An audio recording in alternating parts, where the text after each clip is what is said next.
सोनामुखी, हरड़, मुलेठी जैसी अनेक जड़ी बूटियां और हजारों वर्षों का प्राचीन आयुर्वेदिक ज्ञान इस एक बोतल में समाया हुआ है। कायम टैबलेट, आपकी खुशियों का साथी। नया साल, नई तारीख और संभल में भी नया बवाल, तनाव, सख्ती और प्रशासन की चौकसी। संभल की जामा मस्जिद एक बार फिर सुर्खियों में है और वजह है कब्रिस्तान की जमीन पर चल रही बड़ी प्रशासनिक कार्रवाई। ड्रोन आसमान में, पुलिस जमीन पर और राजस्व विभाग कागजों में। कुल मिलाकर पूरा इलाका छावनी में तब्दील रहा। दरअसल संभल में जामा मस्जिद के पास 4780 वर्ग मीटर कब्रिस्तान की जमीन की पैमाइश पूरी कर ली गई है।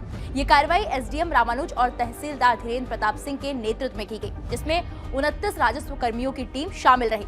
पैमाइश के दौरान प्रशासन किसी भी तरह का जोखिम नहीं लेना चाहता था। इसी वजह से 2 एडिशनल एसपी, आरएफ, पीएसी और 8 थानों की पुलिस फोर्स को मौके पर तैनात किया गया। संवेदनशील इलाकों में पैदल मार्च कराया गया और जामा मस्जिद के सामने स्थित सत्यव्रत पुलिस चौकी से ड्रोन कैमरों के जरिए छतों की निगरानी की गई। ड्रोन से ये विशेष तौर पर चेक किया गया कहीं किसी मकान या दुकान की छत पर पत्थर, ईंट या आपत्तिजनक सामग्री तो जमा नहीं किया गया है।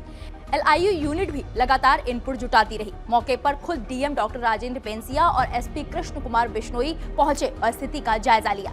डीएम ने साफ कहा कि कब्रिस्तान की जमीन पर अवैध कब्जे की शिकायतें मिली थी, जिसके बाद ये पैमाइश कराई गई। कब्रिस्तान पर कब्जे की शिकायत मिली थी और उस शिकायत के क्रम में काटा संख्या 32/2 कुल 8 बीघा में पड़ता है, जिसमें से 2.5 बीघा के ऊपर विभिन्न दुकान और मकान बनाकर कब्जा किया गया है और उसी कब्जे की पैमाइश आज हुई है। तो कुल 22 लोगों का कब्जा पाया गया है। धारा 67 में मुकदमा चलेगा और सभी लोग अपना पक्ष प्रस्तुत कर सकते हैं, दस्तावेज दे सकते हैं और उसी के क्रम में आगे कार्रवाई की जाएगी। देखिए, सार्वजनिक उपयोग की भूमि का प्रकृति परिवर्तन कभी नहीं किया जा सकता है, ना उसका भू उपयोग परिवर्तन किया जा सकता है।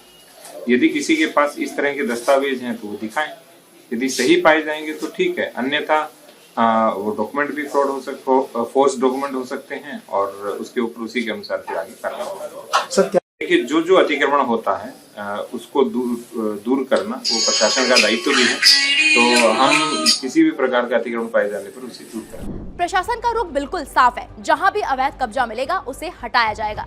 अधिकारियों ने यह भी दोहराया कि 24 नवंबर की हिंसा से जुड़ी सभी जरूरी कार्रवाई पहले ही पूरी की जा चुकी है और अब ये मामला पूरी तरह राजस्व और कानूनी प्रक्रिया के तहत आगे बढ़ेगा। हालांकि पैमाइश शांतिपूर्ण ढंग से पूरी हुई। एएसपी कुलदीप सिंह और एडिशनल एसपी आलोक भाटी ने मौके पर मोर्चा संभाले रखा और पुलिस बल तब तक तैनात रहा जब तक टीम ने अपना काम पूरा नहीं कर लिया। अब सबसे अहम सवाल, आगे क्या होगा?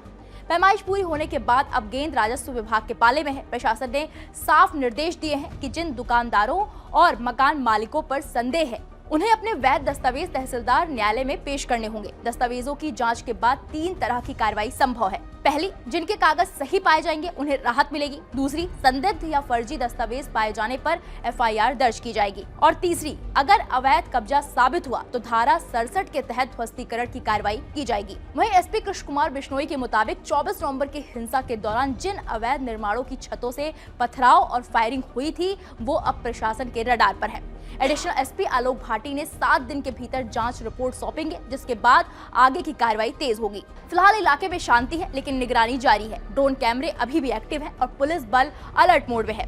संभल में ये सिर्फ पैमाइश नहीं बल्कि एक बड़ा प्रशासनिक संदेश है। कानून से ऊपर कोई नहीं और कुछ भी नहीं।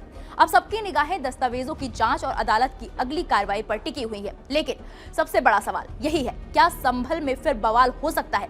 प्रशासन को आशंका है कि पैमाइश के बाद जब नोटिस और ध्वस्तीकरण की प्रक्रिया शुरू होगी तो कुछ असामाजिक तत्व माहौल बिगाड़ने की कोशिश कर सकते हैं। यही वजह है कि पुलिस ने साफ कर दिया है कि किसी भी तरह की अफवाह, उकसावे या भीड़ जुटाने की कोशिश पर सख्त से सख्त कार्रवाई होगी।